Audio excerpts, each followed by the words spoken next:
Se você quer ser melhor que 99% das pessoas do planeta, você precisa fazer o que 99% das pessoas não fazem.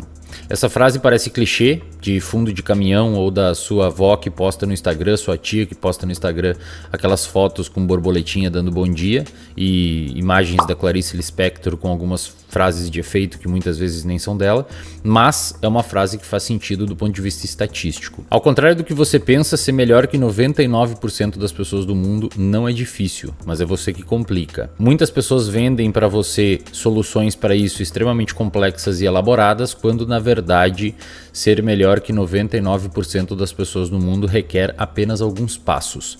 Nesse vídeo aqui eu vou mostrar para você o que você precisa fazer para ser melhor que 99% das pessoas do mundo, tudo com base em neurociência e psicologia comportamental, e uma vez você engajando nesse processo, muito provavelmente a sua evolução vai acontecer, desde que você perceba essa evolução para conseguir se manter motivado pelo processo e não necessariamente pelo resultado.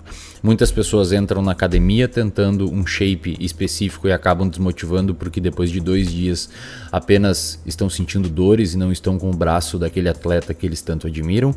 Muitas pessoas começam uma dieta achando que depois de 5 ou 6 dias vão conseguir chegar naquele shape que eles tanto desejam. Muitas pessoas começam a estudar e numa intensidade tão grande que depois de um tempo não conseguem sustentar aquele comportamento, e essas pessoas têm algo em comum. Elas sempre estão buscando o resultado, buscando o resultado, buscando o resultado. O resultado ele é importante, mas você precisa deslocar a sua atenção para o processo. É o processo, uma vez engajado e gerador de motivação, que vai permitir com que você tenha o seu desempenho perpetuado na linha do tempo. Nesse vídeo aqui eu vou dar para você alguns insights e alguns passos que, se você colocar em prática, eu tenho razoável grau de certeza que vai te ajudar. Passo número 1. Parece ser interessante que você saiba manejar o seu estresse. Estresse é um dos principais fatores de risco para doenças psiquiátricas, e aquela pessoa que chega mais longe não é necessariamente a pessoa mais inteligente, mas sim a pessoa com melhor controle emocional. Então, se você quer ser melhor que 99% das pessoas do mundo, você precisa ter um controle emocional em dia, e para isso é necessário prestar atenção nos seus estados emocionais, é necessário consumir conteúdo que objetivem trazer inteligência emocional para você, e principalmente é importante que você entenda o que estressa você no dia a dia. E o que estressa você no dia a dia precisa ser retirado da sua vida dentro do possível, para que a longo prazo não se instale um estresse crônico e você fique refém disso. Passo número 2. Para a alteração dos hábitos, parece ser mais interessante você... Isso tudo baseado em neurociências, tá? Passo número 2. Para a alteração dos hábitos, parece ser interessante que você mude o seu ambiente e não necessariamente tenha só força de vontade, tá? Então, se você quer parar de fumar, se você quer parar de beber, se você quer parar de consumir pornografia, se você quer parar de ter alguns hábitos disfuncionais que você tem, parece ser interessante que você controle o seu ambiente, incluindo as pessoas que vivem com você. Essas pessoas que vivem com você muitas vezes são os gatilhos para os seus hábitos disfuncionais e os seus vícios. Os estudos em neurociência indicam que controlar o seu contexto parece ser mais eficaz que simplesmente ter força de vontade. Passo número 3. O córtex pré-frontal trabalha junto com regiões límbicas. Para quem não sabe, o córtex pré-frontal é uma região do cérebro responsável por planejamento e responsável pelas funções executivas juntamente com racionalização, tá?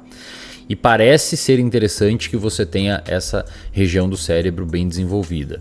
Essa região do cérebro trabalha juntamente com o sistema límbico, que é uma região composta por várias áreas que tendem a modular suas emoções, e essas duas regiões conversam se equilibrando. Ora você está com a região das emoções mais ativas, ora você está com a região da racionalidade mais ativa, como se fosse uma gangorra realmente. Se você tem muita racionalidade, isso não parece ser tão funcional, porque as emoções são importantes, ao contrário do que muita gente fala, para a nossa tomada de decisão. É muito difícil, por exemplo, você mudar o seu comportamento se você recebe um feedback negativo e você não sente aquela emoção negativa. Você recebe um feedback de um chefe, de um seu namorado, da sua namorada, de um familiar, de algo ruim que você fez. Se você não se sentir mal com aquilo, a probabilidade de você alterar o seu comportamento não acontece.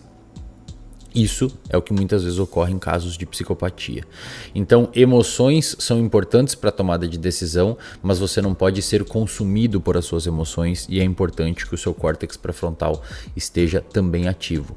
Para fazer isso, um excelente ponto de partida é ter um diário das emoções. Um diário das emoções vai permitir com que você tenha mais inteligência emocional, visto que você está categorizando as suas emoções ao longo do seu dia. Então pegue aí, se você quiser tentar isso, e crie um diário, onde no final do dia você sempre escreve como foi o seu dia e no que aquilo impactou na sua saúde emocional. Passo número 4, o seu cérebro é plástico. Tá? O que significa isso? Ele muda conforme você se expõe a experiências. Conforme você se submete a novos estímulos, os circuitos cerebrais compostos por neurônios, que são células no seu cérebro, se alteram frente a essa nova experiência. É por isso que quando você usa droga, por exemplo, o fato de você ter usado droga pode alterar os seus circuitos de recompensa, fazendo você ter vontade de usar novamente aquela droga. O mesmo acontece para qualquer outro comportamento.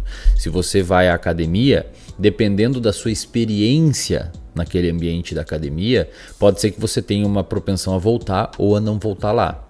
Então, a consequência que o nosso comportamento gera, presta atenção nessa frase, a consequência que o nosso comportamento gera tende a determinar a probabilidade daquele comportamento acontecer novamente. Coloca isso em frase aqui no vídeo, editor.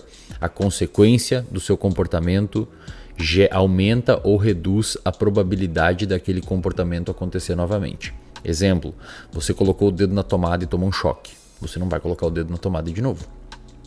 Né? Você saiu com uma pessoa e essa pessoa te machucou um monte ou alguma coisa assim, a probabilidade de você não sair de novo é enorme, caso você não tenha, claro, os benefícios que aquela pessoa trouxe para você em outro momento. Então, você ter noção de que o seu cérebro é plástico permite com que você consiga ter um melhor afunilamento do seu comportamento para a direção que você quer. Então, é interessante que, frente a uma nova experiência, aquela experiência seja prazerosa para você, reforçadora para você, para que você continue perpetuando aquele comportamento. Passo número 5. Nós não evoluímos para sermos altruístas ou egoístas. Nós evoluímos para responder ao contexto que a gente está inserido. Alguns ambientes específicos podem despertar o seu lado ruim. Então tome muito cuidado com os contextos e os ambientes, incluindo as pessoas que você convive, porque essas pessoas podem despertar comportamentos que você tem que você não muitas vezes curte.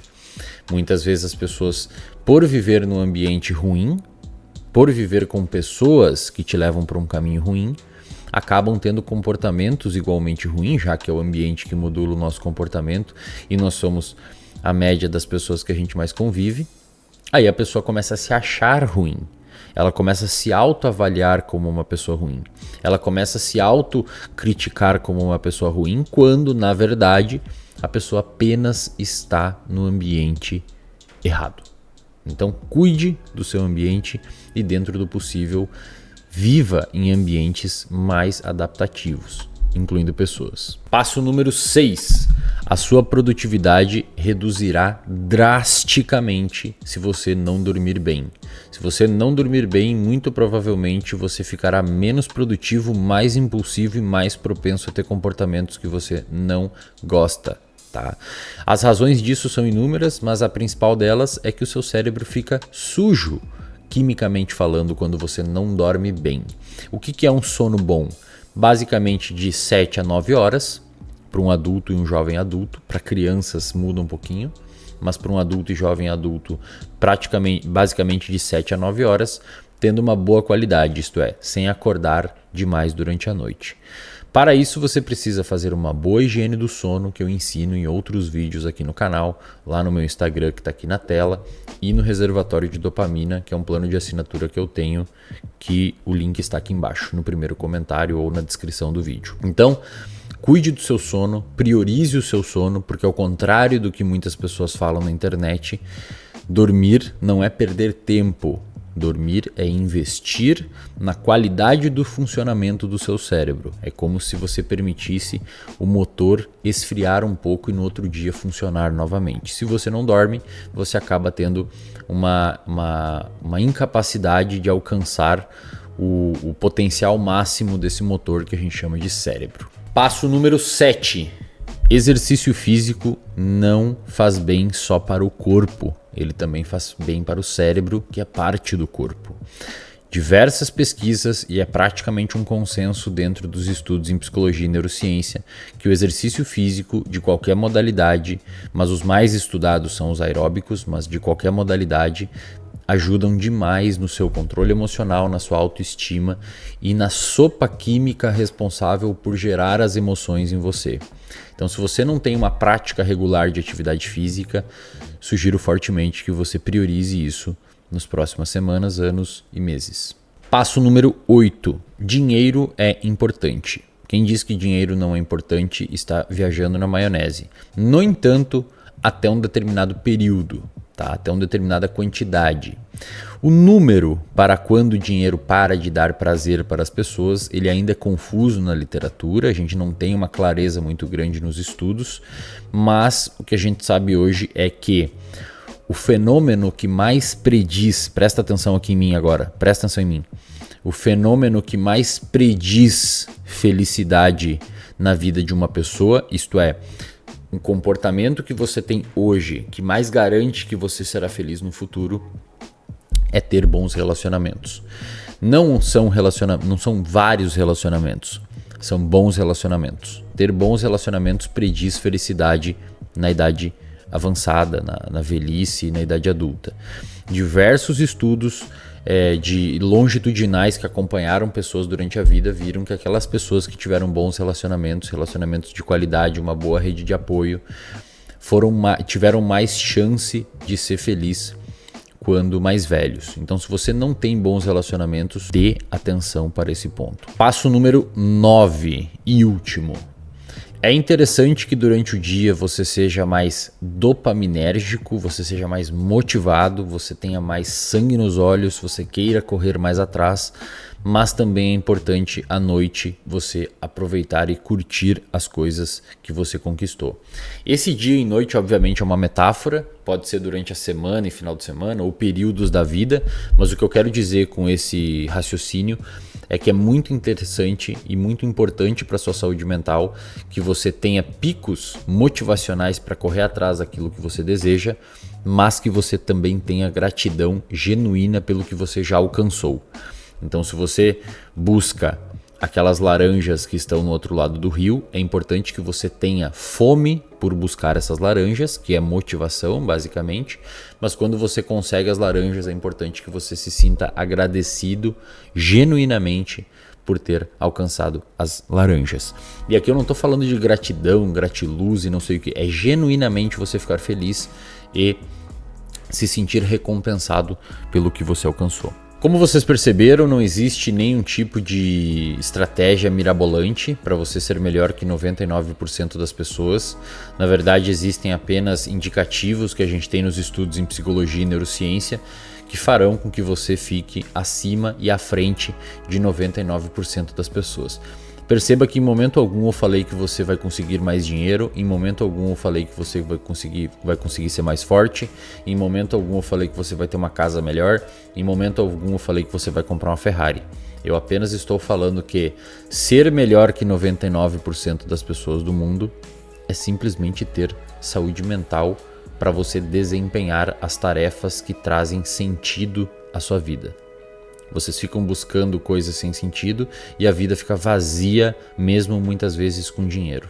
Então, se você quer ser melhor que 99% das pessoas do mundo, basta você entender que a satisfação está nas coisas simples.